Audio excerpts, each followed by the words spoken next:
आज की इस क्लास 3 में हम कंसीलिंग सीखेंगे, क्योंकि कंसीलिंग को लेकर बहुत ज्यादा डाउट्स थे मेरी सिस्टर्स को। तो मैंने कहा क्यों ना हम कंसीलिंग के टॉपिक को अगेन फिर से जो है थोड़ा सा टच अप देते हैं, ताकि आपके जो माइंड में एक डाउट वगैरह है वो क्लियर हो जाए। इससे पहले कंसीलर्स और कलर करेक्शंस में फर्क सीख लें। कंसीलर्स जो होते हैं ना वो आपके स्किन टोन के शेड्स के होते हैं, लाइट, फेयर, डार्क, मीडियम। ये देखिए अब कंसीलर्स, ये सारे कंसीलर्स हैं, ठीक है। मिसाल के तौर पे मेरे पास ये मिस रोज का कंसीलर है, ठीक है। ये मेरे स्किन टोन का है, ठीक है। स्किन से थोड़ा सा लाइटर है लेकिन मेरे स्किन टोन का है, ठीक है। अब ये भी देखें, ये भी स्किन टोन का ही है, ठीक है।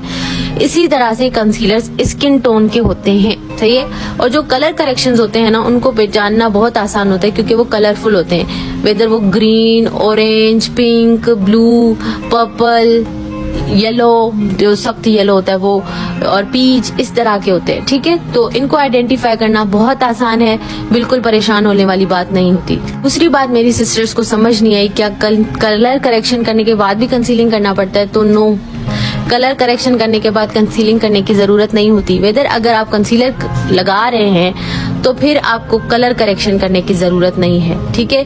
अगर आप कलर करेक्शन कर रहे हैं तो कंसीलर नहीं, कंसीलिंग करेंगे तो कलर करेक्शन नहीं, ठीक है। ये बात आप अपने ध्यान में रख लें। तो अब यहाँ पे मैं आपको फॉर एग्जाम्पल जो है ये कलर शेड्स भी दिखा रही हूँ, ताकि आपको समझ आए कि कंसीलर और कलर करेक्शन में क्या फर्क है। को पता होता है कि कलर करेक्शन, कंसीलर्स अलग हैं, लेकिन ये पता नहीं क्यों डाउट सबको हुआ कि कंसीलिंग करना है कलर करेक्शन के बाद भी।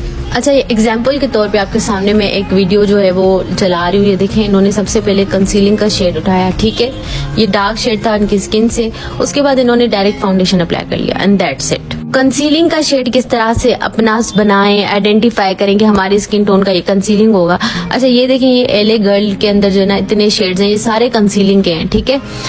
और जो कलर करेक्शन वाले होते हैं वो अलग होते हैं और कंसीलर्स अलग होते हैं, वो स्किन टोन के होते हैं, वेदर वो फेयर हो या फिर वो डार्क टोन में हो। जो कलर करेक्टर्स होते हैं वो इस कलर्स के होते हैं, ठीक है। ये सामने आपके कलर है, तो आप कभी भी मत भूलिएगा कलर करेक्टर को आइडेंटिफाई करना बहुत आसान है। बाकी कंसीलर्स जो होते हैं वो आपके अपने ही फाउंडेशन जैसे होते हैं। तो मैं अब आपको समझाती हूँ किस तरह से कंसीलिंग करनी है, ठीक है। यहाँ पर मेरे पास फाउंडेशन है। अब बहुत सारे लोग कंसीलिंग के लिए ना फाउंडेशन यूज करते हैं, बेसिस यूज करते हैं, ठीक है। तो वो कंसीलर वगैरह वाला गेम करते ही नहीं है, वो अपने फाउंडेशन को ही एज अ कंसीलर यूज कर लेते हैं। अब मिसाल के तौर पे मेरा जो शेड है वो क्रायोलन टी स्टिक में F1 है, ठीक है। F1 मेरा शेड है। जिसको क्रायोलन की समझ है उसको पता होगा, ठीक है। या मैं शेड भी आपको दिखा देती हूँ कि ये कैसा शेड है। ये येलो टाइप का थोड़ा फेयर शेड आता है, ठीक है। अगर आपको क्रायोलन का पता होगा तो मेरा जो कंसीलिंग शेड होगा ना वो FS45 होगा, ठीक है। FS45 होगा।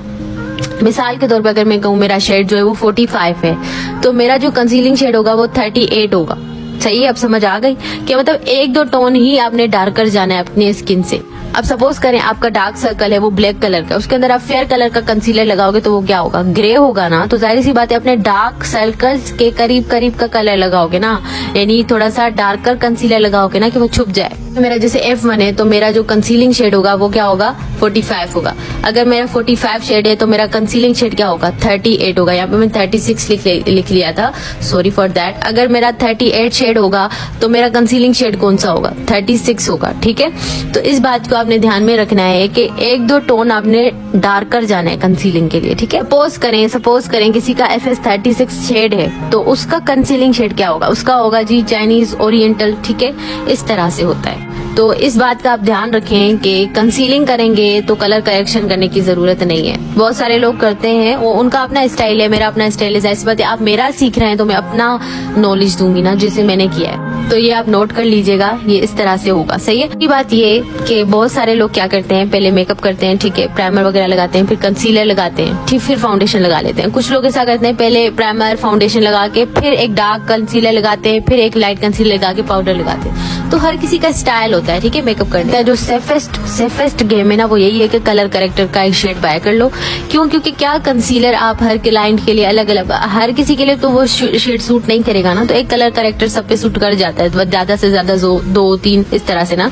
तो आप वो बाय कर लो एंड दैट शेड अपना फाउंडेशन लगा लो। ये पक्का काम भी होता है। अगर स्किन के बहुत प्रॉब्लम्स हैं, फ्रेकल्स हैं, बहुत मसले हैं, तो वो जो है कंसीलिंग से ज्यादा हाइड नहीं होंगे, उसके लिए आपको कलर करेक्शन ही करनी पड़ती है। इसलिए कंसीलिंग आप कर सकते हैं, कलर करेक्टर भी आप लगा सकते हैं। अब मैं फिर बता रही हूँ, मेरा शेड जो है 120 है, ठीक है, मैबेलिन में ये थोड़ा फेयर शेड होता है, तो मैं इससे डार्कर शेड में जाऊंगी अपने फेस को कंसील करने के लिए फाउंडेशन के साथ। कंसीलर अलग भी आते हैं, लेकिन बहुत सारे लोग कंसीलर के साथ ही जो है वो अपने फेस को कंसील कर देते हैं। कंसील का मतलब होता है छुपाना किसी चीज को, जो हमारे प्रॉब्लम्स होते हैं, फ्लॉज होते हैं, उनको छुपाना, सही है। कंसीलर को लगाने के ना दो तरीके होते हैं, एक होता है बेस से पहले, एक होता है बेस के बाद लगाने का, वो अलग है, वो हम बेस के चैप्टर में डिस्कस करेंगे, ठीक है। सारी गर्ल्स कह रही थी कि छाइयां किस कलर करेक्टर से छुपाएं, तो ग्रीन कलर के साथ, अगर रेडिश है, अगर ब्राउनिश है तो ऑरेंज के साथ, ठीक है। I hope is that clear now. अच्छा, मुझे अब बताइए कि डार्क सर्कल्स कौन से कलर करेक्टर के साथ हाइड करते हैं, कमेंट में आज ये लिखना है।